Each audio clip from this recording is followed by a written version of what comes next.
Bienvenidos y bienvenidas a un trabajo de producción audiovisual del Colegio de Periodistas y Profesionales en Comunicación. Acá hacemos para ustedes perspectivas, un trabajo en el marco de una democracia, de una Costa Rica bicentenaria. Y tengo el gusto de conversar con Natalia Díaz Quintana. ¿Cómo está, Natalia? Muy bien, Marlon. Muchas gracias a ustedes por la invitación a este proyecto. Encantado, encantado. Una Costa Rica bicentenaria hace un recorrido increíble de logros. Para una mujer de ideas libertarias como usted, ¿cuáles son o cuál es el logro más importante?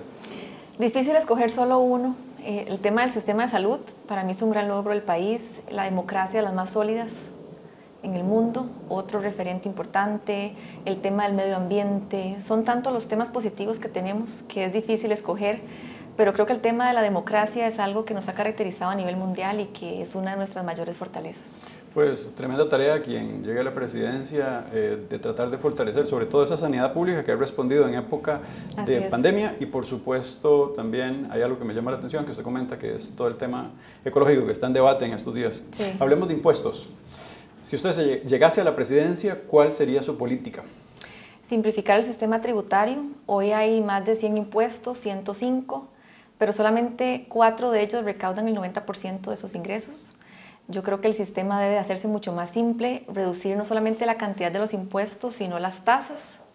Creo yo que hay que hacer un ejercicio importante y lo estamos haciendo con varios escenarios para ver cuál sería una tasa de renta que pudiéramos utilizar, qué sé yo, del 30 al 20%, pensar en que un IVA pueda reducirse a un 10 o a un 7. Habría que ver cómo se comporta la recaudación, pero en experiencias en otros países se ha demostrado que cuando uno estimula a través de esta reducción de las cargas y tasas como tal, el país se reactiva mucho más fácilmente y además permitimos que personas que hoy están en la informalidad puedan contribuir de alguna manera, porque mucha gente hoy no paga no porque no quiera, sino porque no tiene los medios para hacerlo. ¿Usted cree, Natalia, que efectivamente es posible hacer un lenguaje de reactivación en un momento en que la Costa Rica, con los impuestos que tenemos, las familias la pasan muy mal? Con más impuestos no lo vamos a lograr. Recordemos también que hay algunas medidas que sí dependen de la aprobación legislativa y otras no. Tal vez hago la salvedad desde ese aspecto. Los impuestos, el incremento o la reducción, que en nuestro caso es la reducción, requiere de una reforma a las leyes. Entonces eso sí requiere de muchos diputados para poder realizarla. Por eso hacemos el llamado también a una fracción importante de diputados del Partido Unidos Podemos. Pero las otras, por ejemplo, relacionadas con la caja propiamente, que debe ser más flexible, para permitir que la gente se asegure fácilmente, esas son de resorte de la Junta Directiva.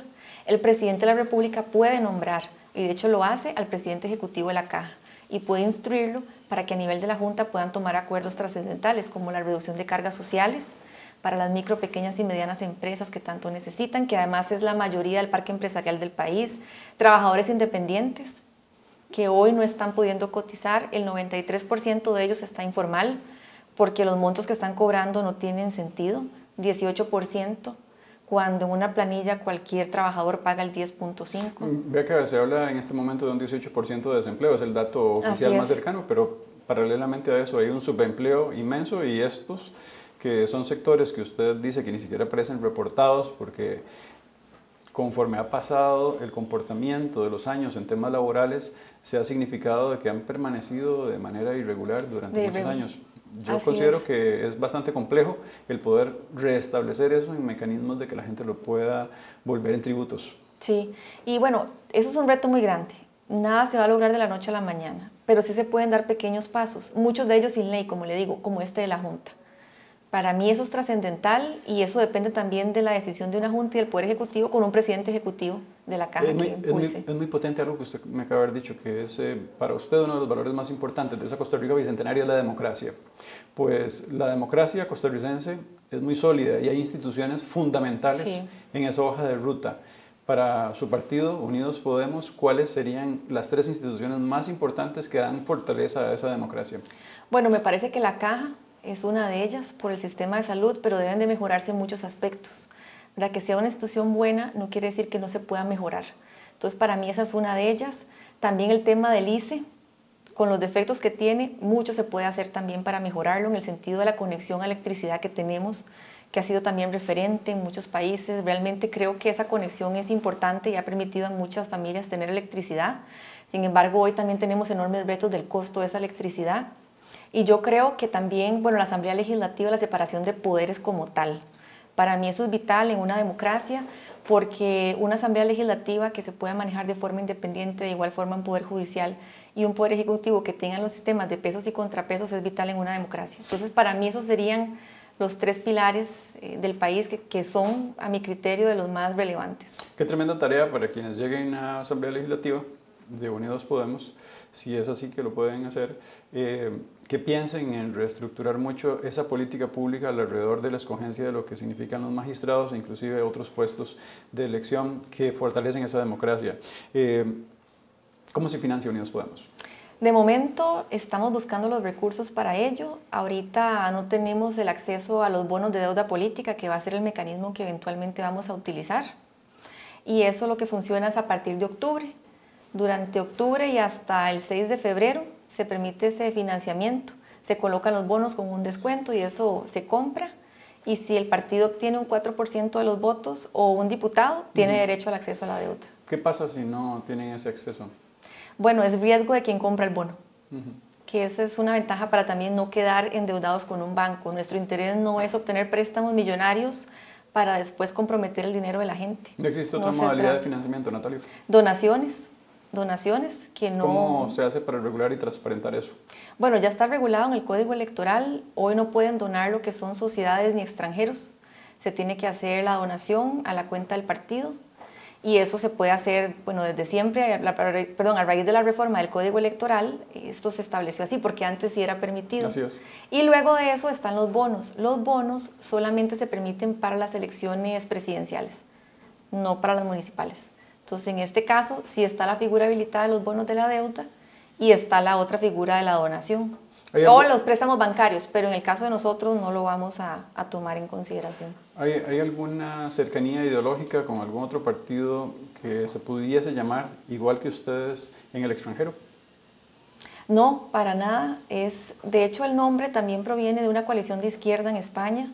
En su momento se hizo, que es Unidos Podemos. Sin embargo, en Costa Rica no es un partido afín a esa ideología, jamás, nunca lo hemos sido. Más bien es un partido centrado, como les decía anteriormente, en el individuo, en que el Estado sea facilitador, en que la gente tenga la libertad de escoger qué es lo mejor para su vida.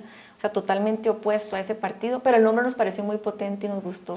Cuando usted dice jamás, me parece como que tendría usted una diferencia muy importante entre lo que significa el movimiento de izquierda. Así es. Inclusive acá en el país. Así es, nosotros no tenemos ninguna relación con Unidos Podemos de España ni con la izquierda en Costa Rica, todo lo contrario. ¿Dónde se ubica usted? Si lo dice tan claro ideológicamente, ¿dónde se ubica usted en ese espectro de derechas e izquierdas? Ninguna de las dos. Ninguna de las dos. De hecho, es un pensamiento centrado en la gente, un pensamiento que busca que la persona se desarrolle. La derecha no busca eso y la izquierda tampoco. Los dos extremos, el enfoque que ellos tienen no nos representan a nosotros. La gente tiende a confundir esos conceptos de la derecha con ese pensamiento humanista que es muy distinto, porque nosotros respetamos a quien piensa diferente, no juzgamos a las personas.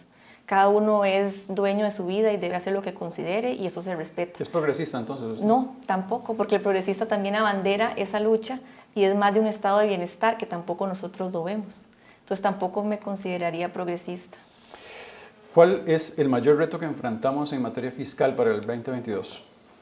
Bueno, justamente el cómo podemos hacer un uso más responsable de los recursos, que la gente no tenga que seguir pagando más impuestos por manejos irresponsables de las finanzas públicas, porque la solución más fácil para cualquier persona es impulsar proyectos de ley de reforma fiscal. Así es.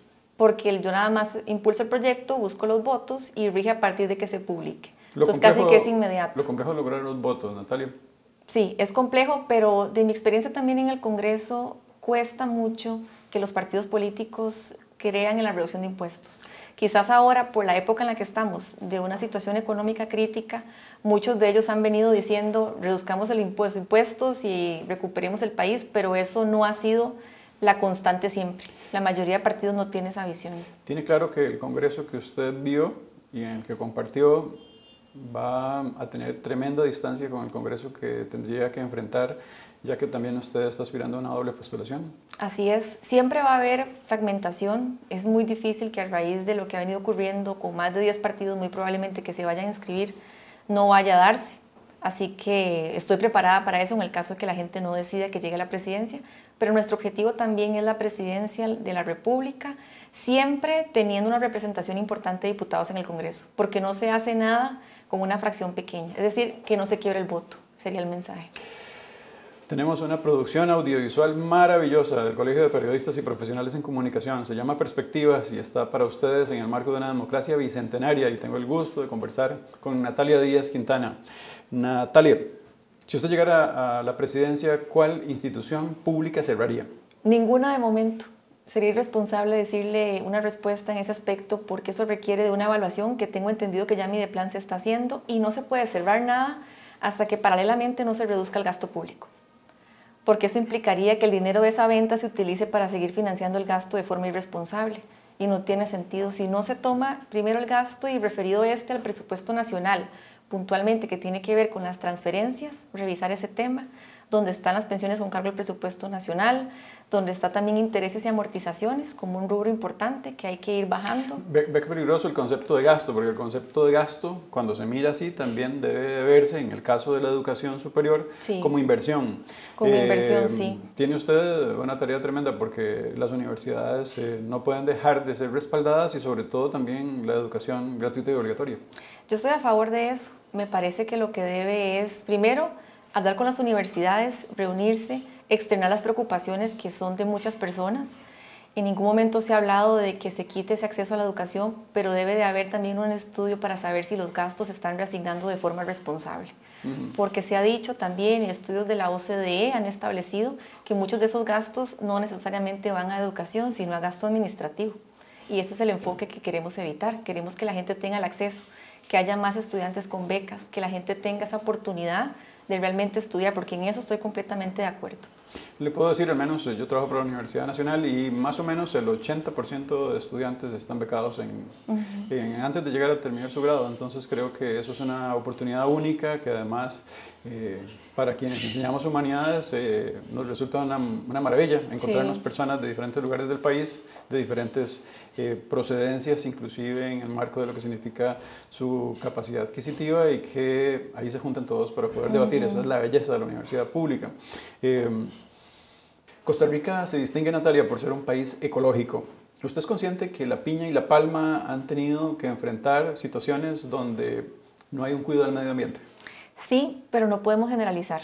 Yo no voy a defender a personas que irresponsablemente están haciendo cosas indebidas contra la regulación nacional, pero no podemos hablar de que todo el sector está haciendo ese tipo de prácticas, porque a mí no me gusta nunca generalizar, ¿verdad? Yo creo que hay gente que ha hecho las cosas muy bien y lo que hay que corregir, pues debe corregirse y darle el seguimiento. Los informes del Estado-Nación año con año señalan dónde están y dónde se ubican. Entonces es responsabilidad de verificar que eso no se repita y que las cosas se hagan conforme a la ley. ¿Cómo lograr ese adecuado balance, Natalia? Hay que ver quiénes son esas personas y darles el seguimiento para que esas prácticas no se dejen, porque lo cierto es lo cierto es que muchas hoy están haciendo las cosas bien, otras no, y para eso hay instituciones que revisan, la misma Caja revisa, hace inspecciones, el Ministerio de Trabajo hace inspecciones, las hace constantemente, ya los informes están, es cuestión de que realmente si están haciendo las cosas de forma indebida se les penalice como corresponde.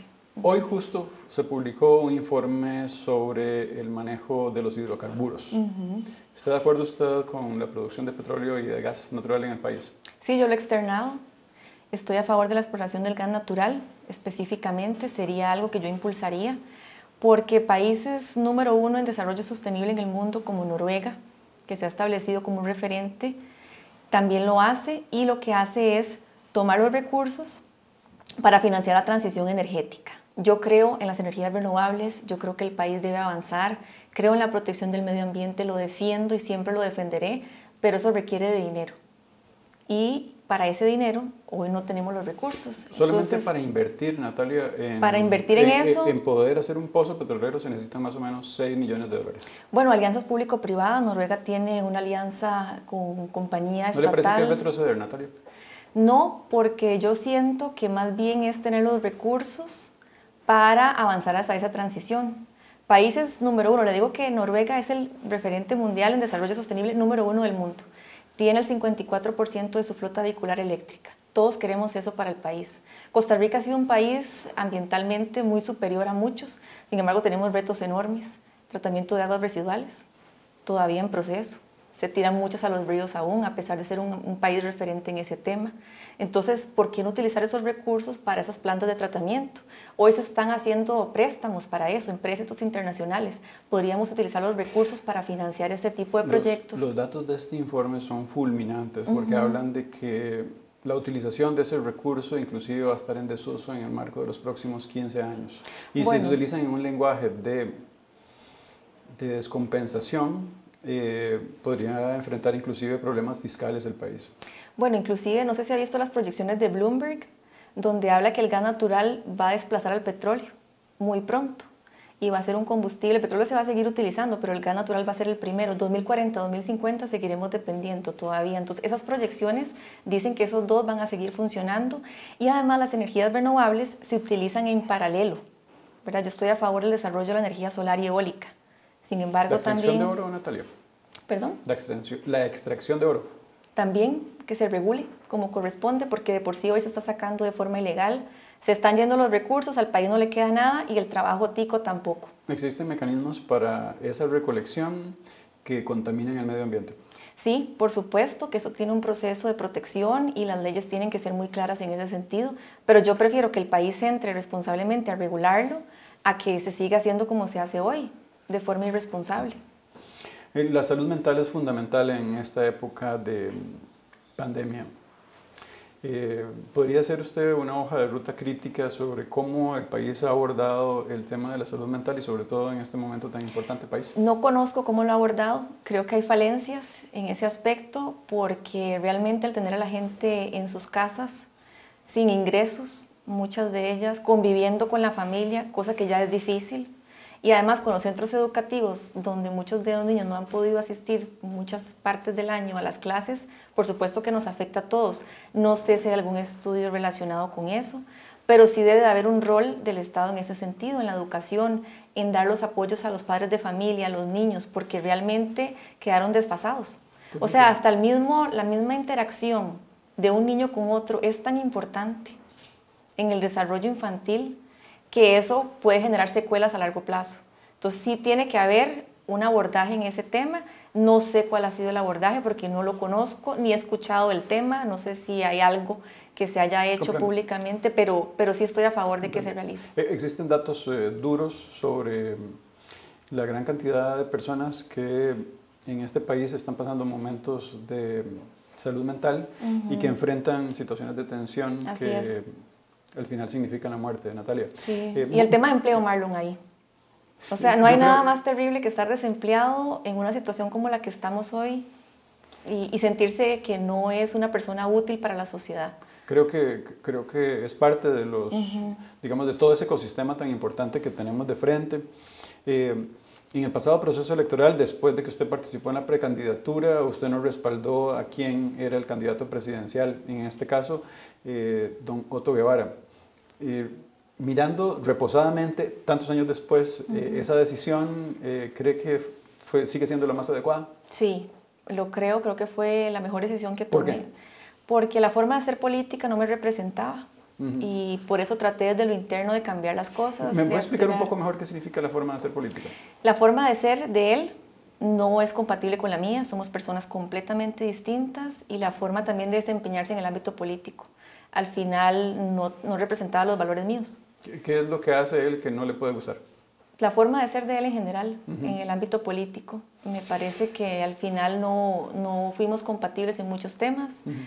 No me gustó realmente y ahí fue donde decidí tomar ese paso hacia adelante y decir voy a aspirar a una precandidatura a la presidencia. Lo interno no se logró el resultado y después de eso pues me di cuenta que no era el lugar para estar. Usted sabe que para aspirar a la presidencia de la República hay que negociar. Ese panorama usted lo tiene claro porque usted estuvo en una experiencia de 4 años como diputada. ¿Por qué no dar la lucha dentro de ese mismo partido? Porque no hay forma de luchar en ese partido que no sea con la figura de él. O sea, eso está tomado, tiene 20 años de estarlo, era perder el tiempo. Recordemos que del movimiento libertario ya don Otto Guevara salió. Salió, pero en ese momento tenía 20 años de ser el líder y por más de que se intentó, y no solo una experiencia mía, muchos liderazgos importantes en el movimiento libertario de los inicios terminaron yéndose por las mismas razones. Para que la gente que está viendo esta entrevista diga, ¿es la misma Natalia del movimiento libertario la que vamos a tener en Unidos Podemos? No, porque uno nunca es la misma persona de hace 4 años. Es imposible. Es imposible. Uno madura con cada día que pasa, cada experiencia. Todo eso lo hace a uno ser persona diferente, por supuesto, conforme va creciendo y se va desarrollando. La libertad de expresión fortalece la democracia. Así es. ¿Está de acuerdo usted en la gran necesidad de una nueva ley de radio y televisión?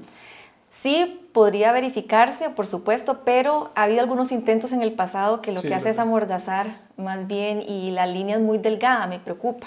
Ajá. O sea, creo que se requiere, pero con las personas técnicas. Yo no soy técnica en la materia, Marlon, pero sí se ha hablado de la necesidad de crear una nueva ley. Lo que pasa es que la línea es muy delgada entre eso. Es una ley muy antigua, data del 54. Sí. Y además, bueno, no tiene ningún panorama de lo que significaba la televisión, inclusive en aquel momento. Exacto. Y a veces se prestaba para meter, digamos, abrir portillos para otros temas que no venían al caso, que venían a atentar quizás con esa libertad. Entonces, lo que no quería... Pues en aquel momento, creo que fue hace como 5 años que se intentó hacer algo, 6 años, inicio del 2015 quizás fue la última vez que trataron de hacer algo. No se dio, no se dio, pero la preocupación se externó y siempre que los sectores involucrados que lleven estos temas día a día indiquen cuáles son las reformas que para ellos se requieren también, son muy importantes. Recuerdo su posición sobre sobre el bienestar animal. ¿Sigue siendo el mismo? Bueno, nosotros la votamos, la ley, al final se arregló. Sí, recuerdo. Sí, entonces al final se dio el voto. Pero en digamos, 2022, ¿cuál va a ser esa perspectiva? ¿Tan abierta o también un poco más mesurada? Bueno, en ese sentido ya la ley es ley y debe respetarse. Las consideraciones que se tenían en ese momento se subsanaron y la votamos, es lo que le puedo decir. ¿Hay algún candidato o candidata hacia la presidencia de la República que usted considere que no es apto para gobernar? No, yo no me refiero a los demás, eso lo juzgará la gente. Recuerdo que usted, después de esa pre-campaña, apoyó a Antonio Álvarez de Santi. Así es. Entonces, después de que se dé lo que tenga que suceder en febrero, ¿es posible que usted le pueda dar la adhesión a alguna otra persona o a algún otro candidato o candidata que usted crea que le llenen valores? Bueno, la coyuntura de aquel momento tomé esa decisión. Soy una persona de decisiones, Marlon.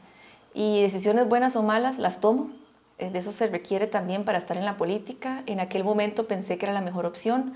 De ahí también surge la necesidad de formar un nuevo proyecto político. Para nosotros hubiera sido más sencillo ir a buscar en Liberación Nacional o en el PUSC o en otro partido ese espacio. Es más fácil hacer eso que ir a hacer un partido desde cero con una visión que realmente nos represente. Uno no sabe, Natalia, porque estos partidos en ocasiones los veo muy debatidos, inclusive en la escogencia de las diputaciones, en este momento por lo menos. No, me refiero a la creación del partido en aquel momento. Entiendo. O sea, que era más sencillo buscar un espacio, quizás interno, y esperar un tiempo que empezar a ser una fuerza política. Claro. Porque eso no es solamente hacer el trámite que el tribunal pide. Requiere de una preparación, requiere de un seguimiento. Son muchos aspectos que todavía seguimos desarrollando. ¿Sabe que me preocupa mucho las pensiones? Recuerde que la pirámide poblacional ofrecía un panorama positivo para poder sostener a los que en este caso se iban a pensionar. Eso se convirtió en una copa rebosante ya.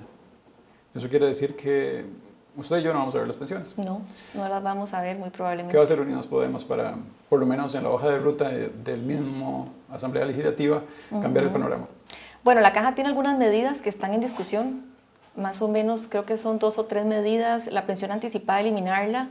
Después, reducir el tema de la cotización, ¿verdad? Subir la edad, que eso es un tema muy complicado. Pero yo creo que el primer paso de todo esto es ayudar a que la gente que hoy está en la informalidad pague las cuotas.